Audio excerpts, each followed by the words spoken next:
Bismillah ar-Rahman ar-Rahim. In the name of Allah, the most gracious, the most merciful. Hello everyone, my name is Mawahib Kabbara. I am a telecommunications consultant providing consulting services to telecom operators and service providers in the Middle East in various areas of information technologies, telecom, and AI.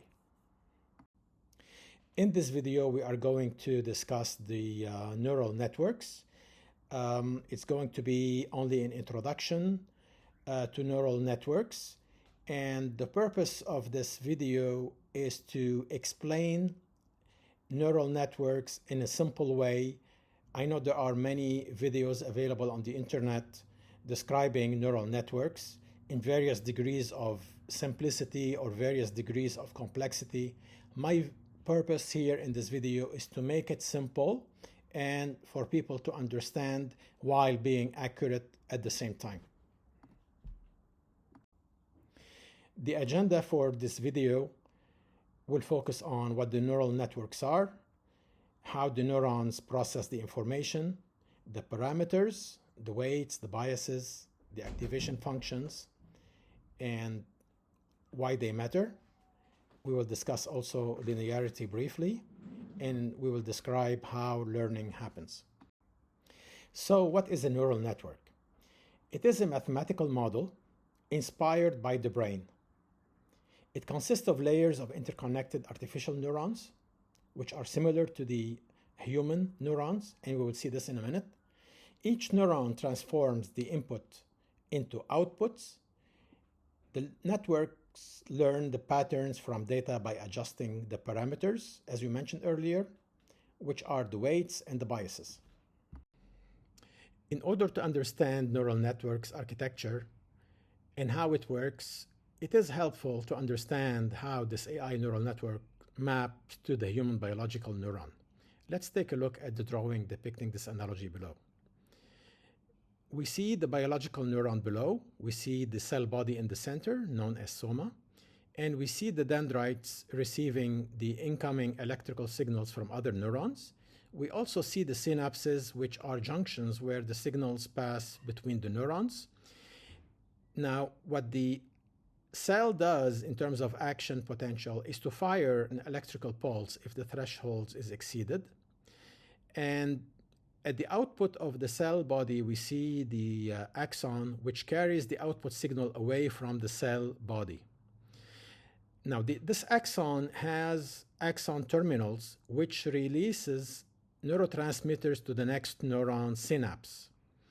Now, if we connect these various components together and multiply them number of times, we do have a neural pathway, which is a chain of connected neurons forming a circuit. Now, that's the biological neural network. Now, let's take a look at the artificial neural network. Instead of the cell body, what we have is an activation function represented as a sum function receiving the inputs multiplied by a weight and then added to them a certain bias. So on the left-hand side of the screen, we do see a number of inputs represented as x1, x2, all the way to xn. Each one of these inputs is multiplied by a weight, and then the sum of all these weights multiplied by these various signals, there is a bias added to them, and all of these are summed up at the activation function. Now, this activation function, basically, it removes the linearity into a nonlinear output because we don't want to have a linear function all the way, especially when we are dealing with deep neural networks. And it's essential to understand that linearity does not represent all the samples that we are working with. Sometimes there are certain models that we cannot represent linearly. Linearity can work for certain cases, but it does not work for all the cases. And we'll take an example, for example, the exclusive OR.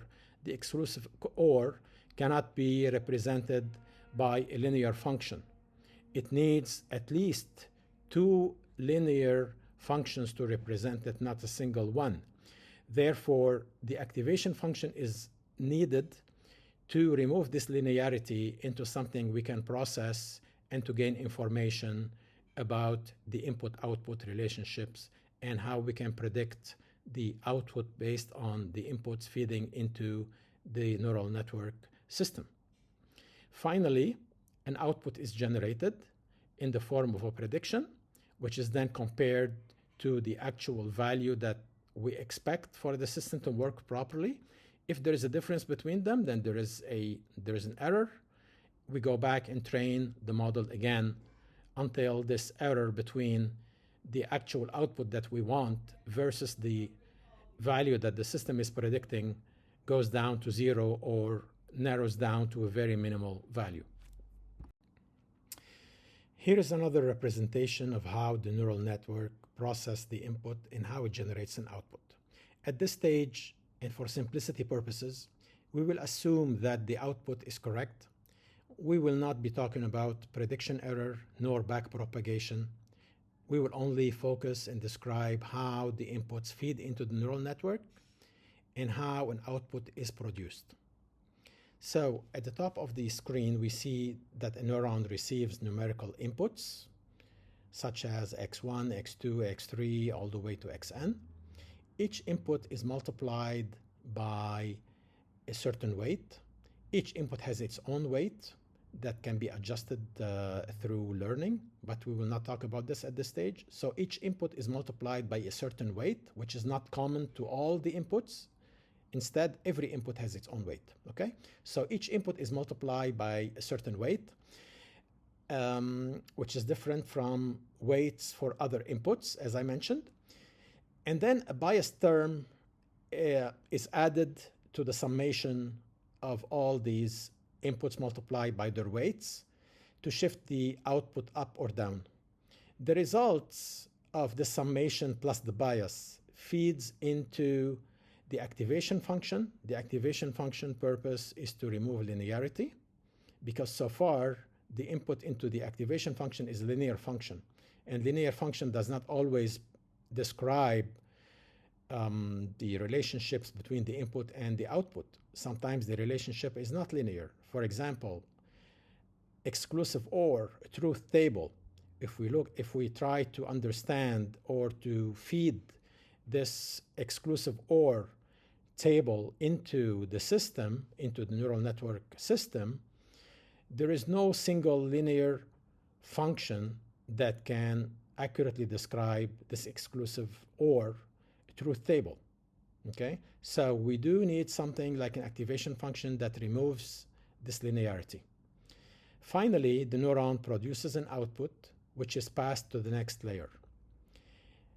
Now, let's understand that there are other components not shown on this picture. For example, this output that we call a prediction or an inference may not be accurate.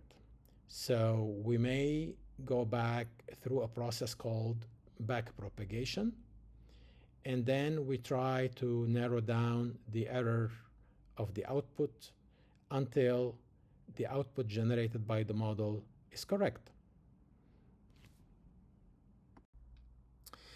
So let's take a look at the neuron equation, and let's take a look at the graph. We see various inputs, x1, x2, x3, etc., and a bias added as well.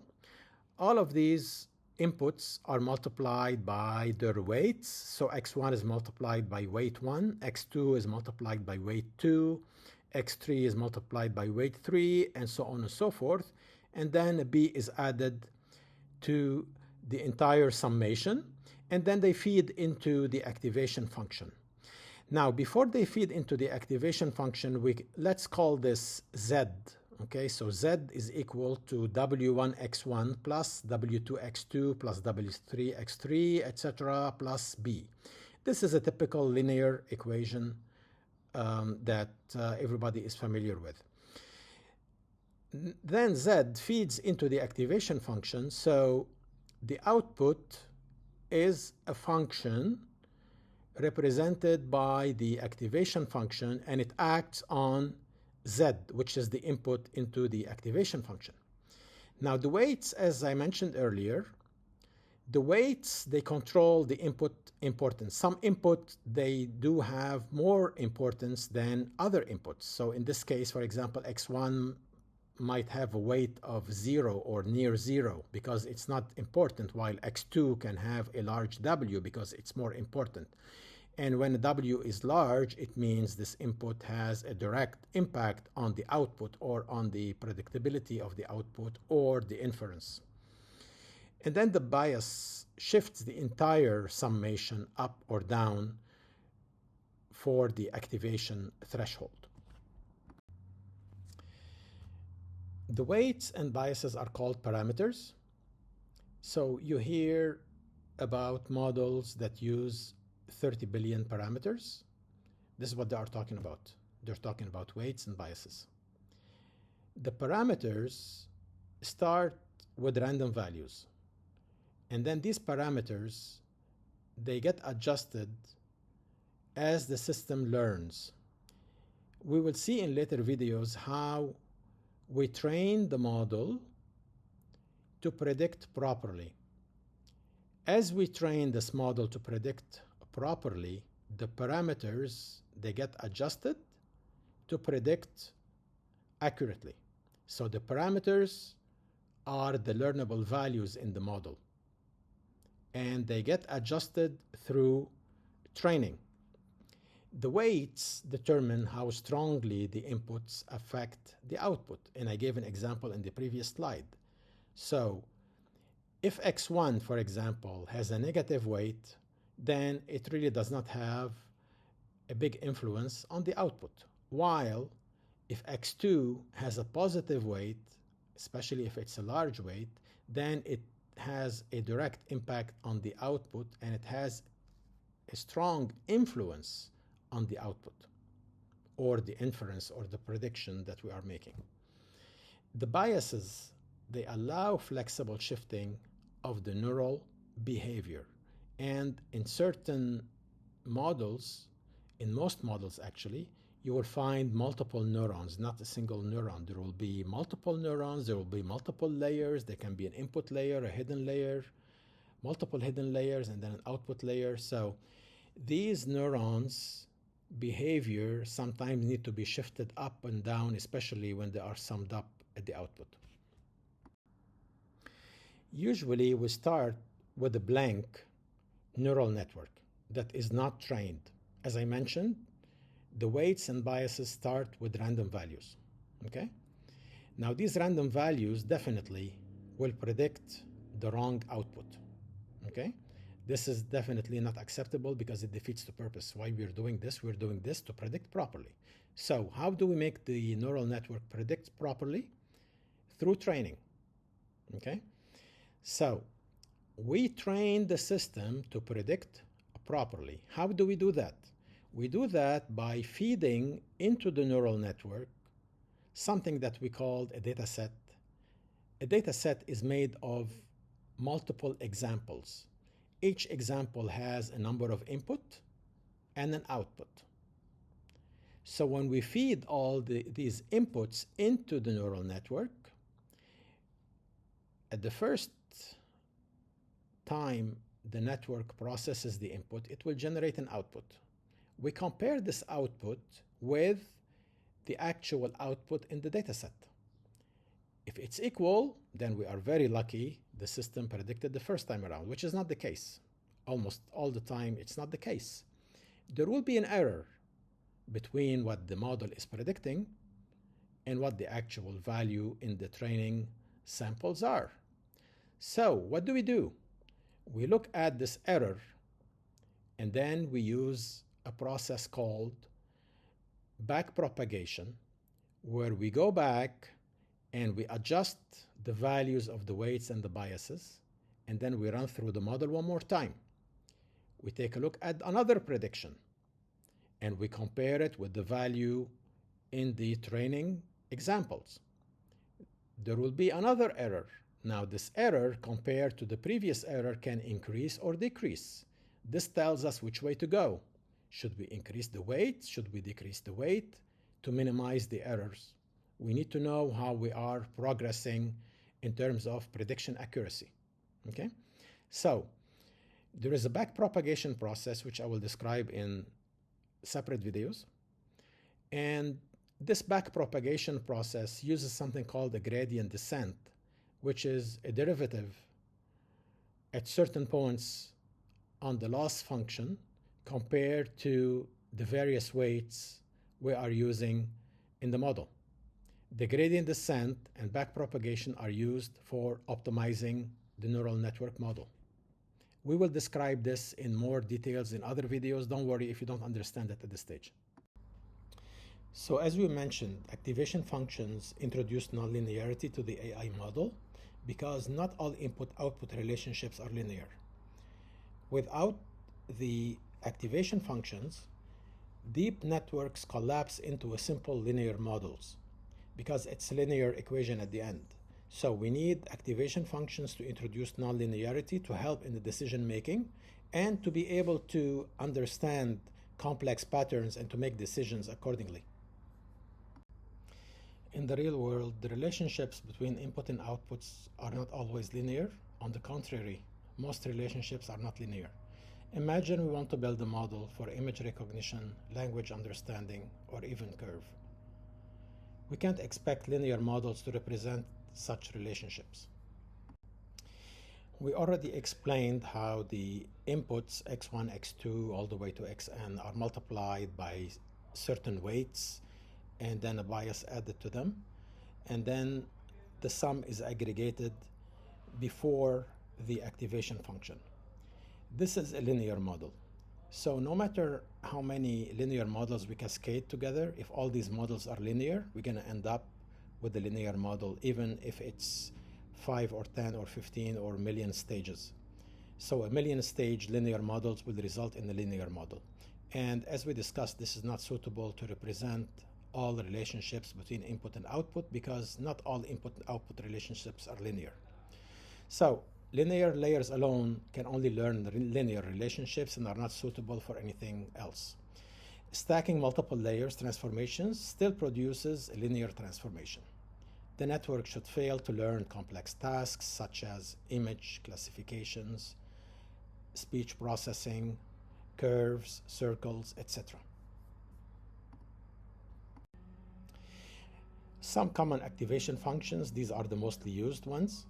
There is the sigmoid activation function, which produces an output values between 0 and 1. There is the hyperbolic tangent, which produces output values between -1 and 1. There is the ReLU function, which outputs the maximum between 0 and x. And then there is the softmax, which converts the output into probabilities. We will be discussing these in details in the later slides. One of the key activation functions used in neural networks is the sigmoid function, represented in the graph below. The sigmoid function introduces nonlinearity between the input and the output. Very negative input values are crushed down to 0, while the very positive input values are crushed to a value of 1 on the S-shaped curve. An input value of 0 maps to a value of 0.5 on the S-shaped curve. The S-shaped red curve shows a smooth transmission between the value of 0 to the value of 1 while passing through the value of 0.5. The curve S lookalike is where the name comes from, sigma or S-shaped. We already discussed earlier that neural networks, regardless how deep they are, without any activation function, perform a linear relationship between the inputs and the outputs. We also discussed that most input-output relationships are not linear by nature. This is why a nonlinear activation function like the sigmoid function is needed for neural networks to model nonlinearity and nonlinear relationships between the inputs and the outputs. The sigmoid function enables each neuron to make a binary style decision that can be interpreted or explained as a probability. A sigmoid function output of 0.85, for example, means 85% confidence. This is class 1. Is the sigmoid function the best activation function? The answer is no. Let's take a look at the sigmoid function equation below. Tau z equal 1 divided by 1 plus e to the power minus z. And let's calculate its derivative. It's tau prime z equal tau z multiplied by 1 minus tau of z. This is the derivative calculation. So if we calculate the gradient at various values of pre-activation value z, the maximum gradient is when z is equal to 0.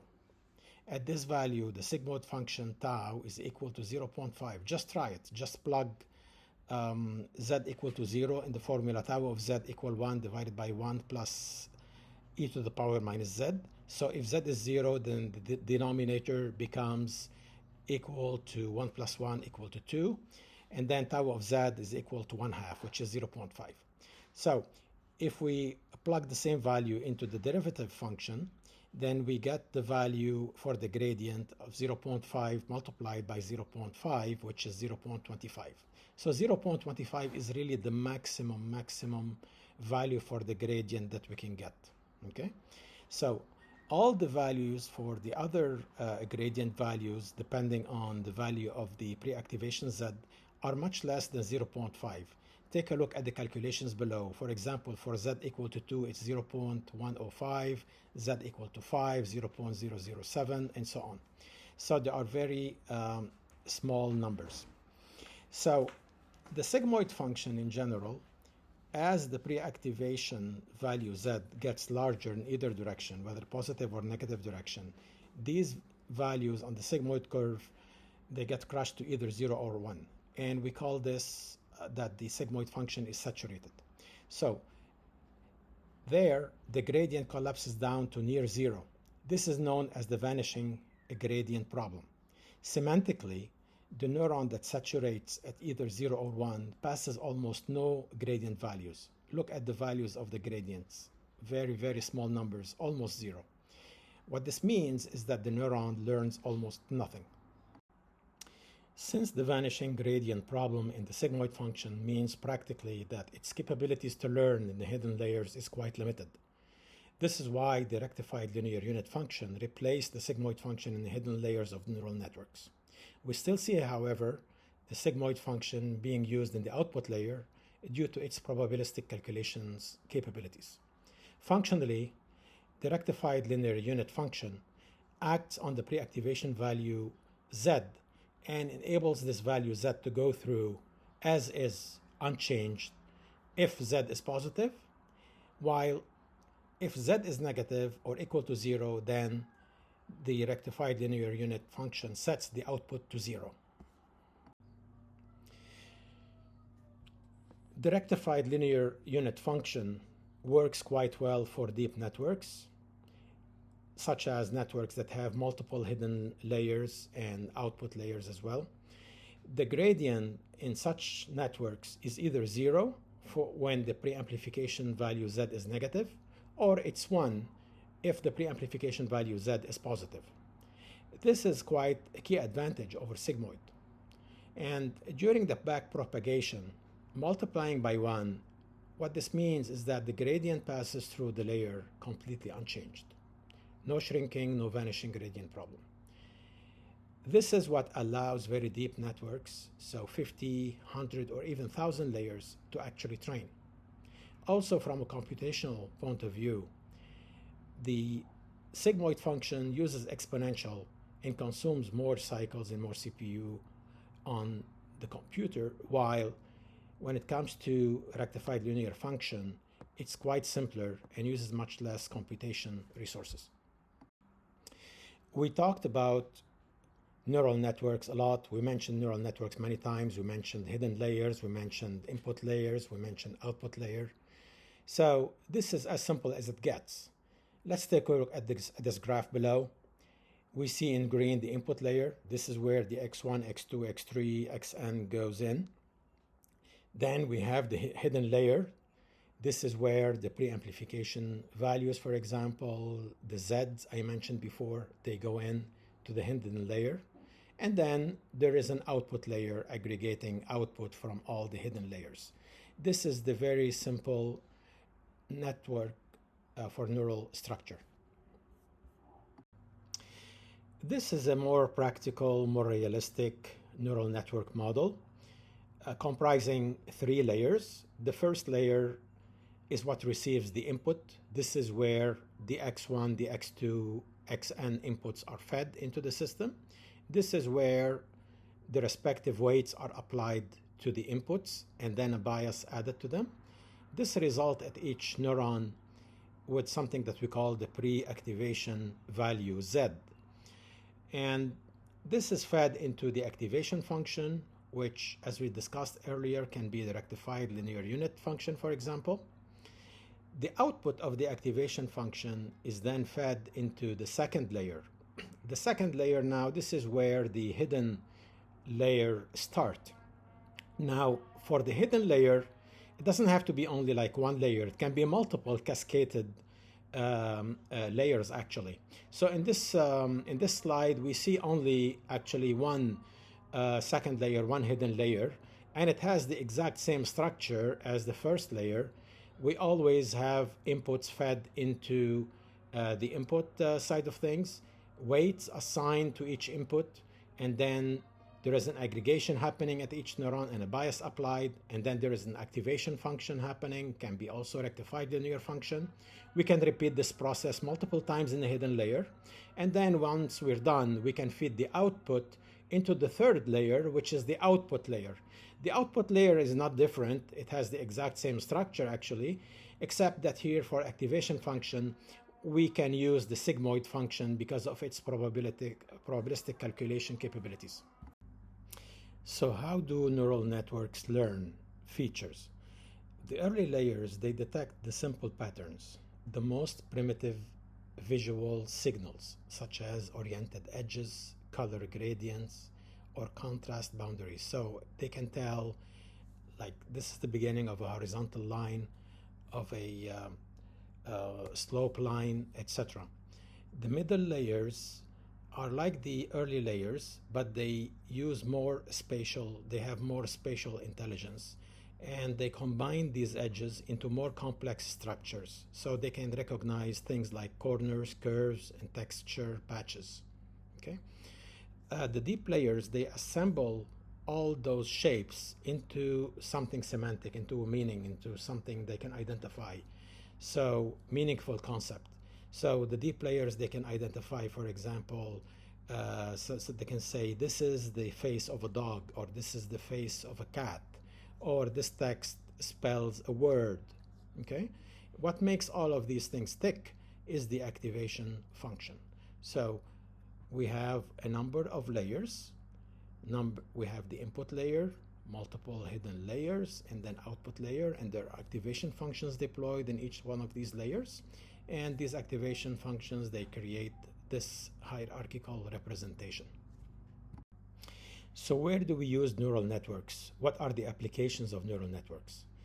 We use them in image recognition, speech recognition, neural language processing known as NLP, in medical diagnosis, recommendation systems, and self-driving cars, autonomous vehicles, and so on. There will be virtually no aspect of life that will not be touched by artificial intelligence. It's only a matter of time. This is the last slide in this presentation. I hope you enjoyed it. I hope you learned something new. I hope you understand things from different perspectives and you understand the semantics and the why and how of everything and how it works. Let us summarize. Neural networks are built from neurons.